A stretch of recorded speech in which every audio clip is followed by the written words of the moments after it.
Welcome to my new vlog. तो अभी यहाँ आ रही है बाहर।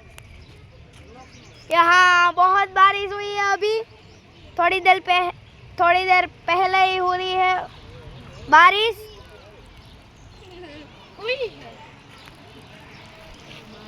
तो मैं और मेरा भाई अब सब यहाँ देखने चले आए हैं।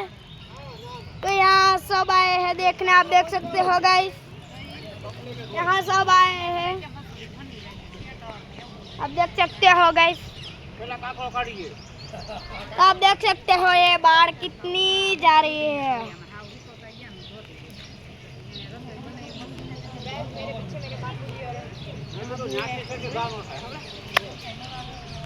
तो अभी यहाँ गाड़ियाँ वगैरह चल रही है, इसको डर नहीं लगता गाइस।